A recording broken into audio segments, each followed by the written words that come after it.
The program you are about to hear is a production of the River's Edge Radio Network. The River's Edge can be heard 24 hours a day with the best in local Pittsburgh music at riversedgepgh.com. The River's Edge, your voice for local music. Enjoy the show. All right, right now we have Representative Dom Costa here across the table from me. He's our local representative here in the area. So, Representative Costa, you put together a bill to put stricter regulations on animal abuse, stricter penalties, things like that. I was wondering if you could elaborate on what the makeup of the bill is. Sure, I'd be happy to. Right now, the existing law says that anybody that commits a crime against an animal, the first time offense is a summary, which is like getting a ticket. The problem with the existing law is that if you commit a crime in Millville, you go before the Millville District Justice, and it's adjudicated most times as a summary offense. Now you move to Penn Hills and you do the same crime, you go before a different district justice. Okay? And there's no tracking. So again, you're charged with a summary offense. And again, if you move to another municipality like Pittsburgh, same thing. So what I've done is take the existing law, I've increased the summary offense as the first time offense to a misdemeanor. And then after that, it would go to a felony. So the first time you commit a crime under the existing law, but with the amendments that I've made to it, basically it would be a misdemeanor. And any misdemeanor, you are fingerprinted and photographed. A lot of people want a registry. Well, this acts as a registry and it increases the penalty. So anywhere that you get arrested after that first offense in the United States, it's going to come up that you've been arrested for animal cruelty, so that you'd be facing the second offense. Yeah, and that's phenomenal, especially because there are studies that suggest that someone who has...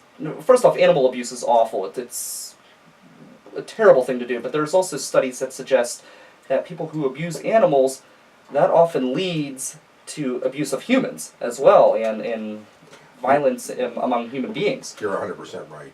That's one of the reasons. I had 28 years in law enforcement, and we have seen, and where it's been suggested, and then studies were done that confirm that people that will abuse anything that's helpless or anybody that's helpless will continue, because they seem like it has to continue to get a higher thrill, or right, exactly. So Jeffrey Dahmer, for example, was caught for abusing cats and stuff.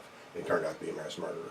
So again, I think it's something that's drastically needed. We need to protect our animals. We need to be the voices of these animals that can't speak for themselves. And if you guys are pretty young, but there was a crime dog, McGruff. Yes. Take a bite out of crime. Yes. So Yes. That's what I'm saying. Let's take a bite out of crime and make sure we punish these people. Yeah, that's great, and I think your bill it's very timely, because I'm not sure if you're aware, but the FBI just listed animal cruelty as a Class A felony now. So this could really tie into enabling the federal government to crack down on animal abuse as well. Exactly. Well, the FBI copied off me, I'm sure. There was an ongoing joke between law enforcement and the FBI, and local law enforcement. But again, I commend them for doing this, and I think it's something that everyone is becoming more aware of. And statistics say in the United States alone, there's more hostels with animals than there are with children. Sure. So that tells you how we all love animals and we care about them, and I think it's something Western Pennsylvania Humane Society and Officer Christine Luffy from the Pittsburgh Police had a bingo yesterday for animal rights and things like that, and I went over and spoke briefly, and I'll bet you there was 850 people there at this bingo. So it was there's a lot of animal lovers out there. There's a lot of people who want to be the voice. I think the important thing is for anybody that's listening, call your legislator, and ask them to, push House Bill 113. Is there a lot of support? Angels Law. Is there a lot of support in the House for this bill? bill? There is, but the way it is now is I talked with the chairman, Marsico, majority chair, and he said that he would try to get it out either March or April, because we do have a lot of laws pending that are affecting crimes against people, and obviously, they take precedent. Sure. But I feel like this would be a very non-partisan bill, I feel like everyone should be able to get behind something like this. Yeah, I believe it is. I think with the budget impasse and stuff like that, they were some of the things that held this back. Because let's face it, we have to get organizations, Sure. Their funding and things like that. So, but I think it's going to move, and once it starts moving, then it's going to the Senate, and I'm going to ask everybody again to please get a hold of your senators and stuff and get it moved to the Senate and then the governor's desk.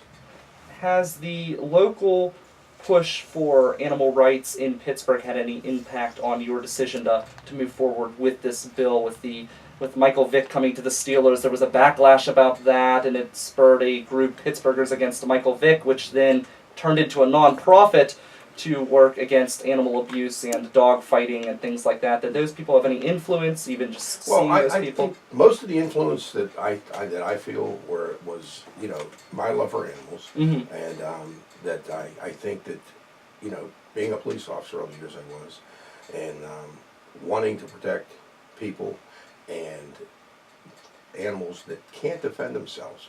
So I felt that when I moved from law enforcement into this field, I would concentrate on a lot of the things that I've seen, the injustices that I've seen. And then once I started doing bills like this, the Humane Society, especially our Western Pennsylvania Humane Society, Mary Kennedy, jumped on board.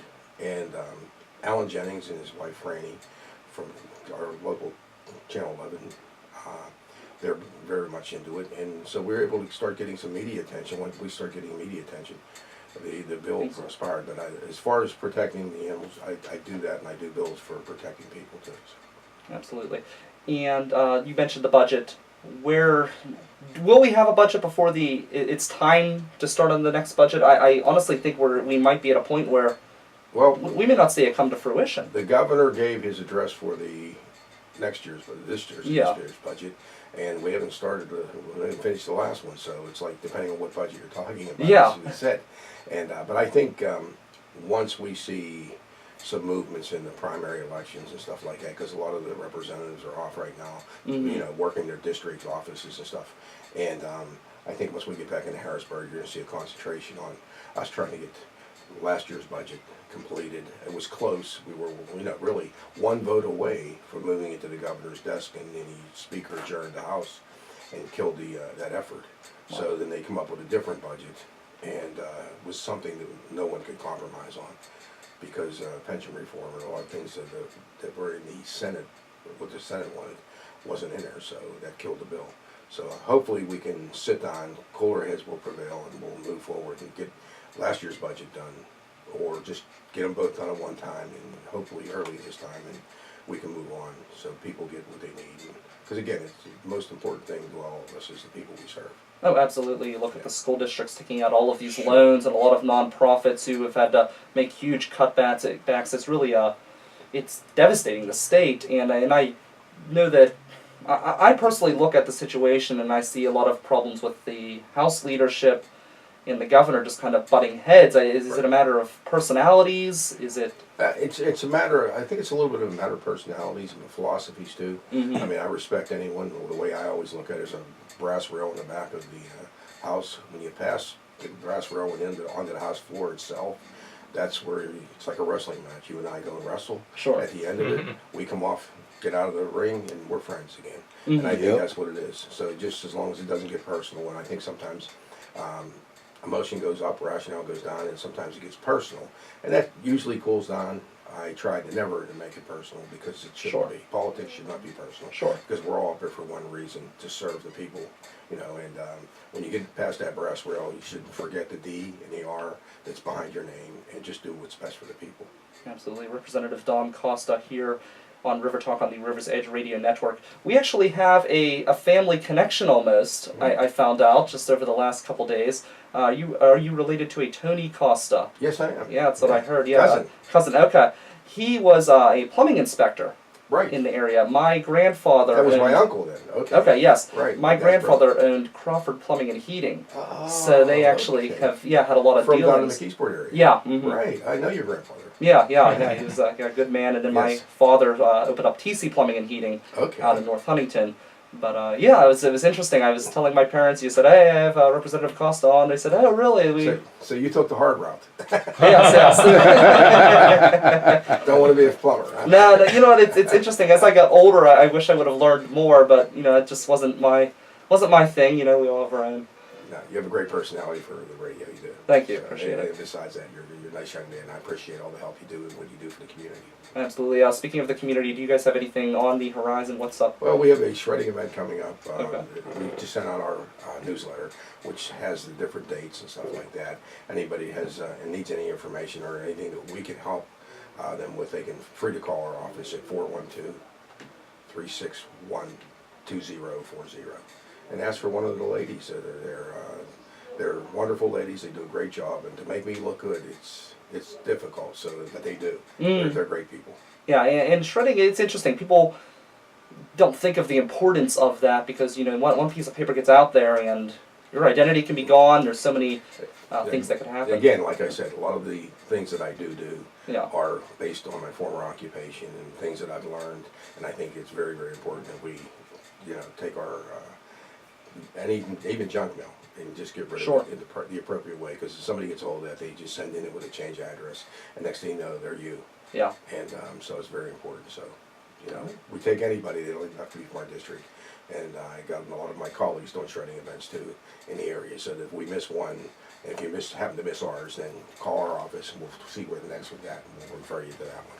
All right. Okay. Sounds good. Thank you very much. Gentlemen, thank you very much. I Representative appreciate Dom Costa. everything you guys do. Absolutely. Representative Dom.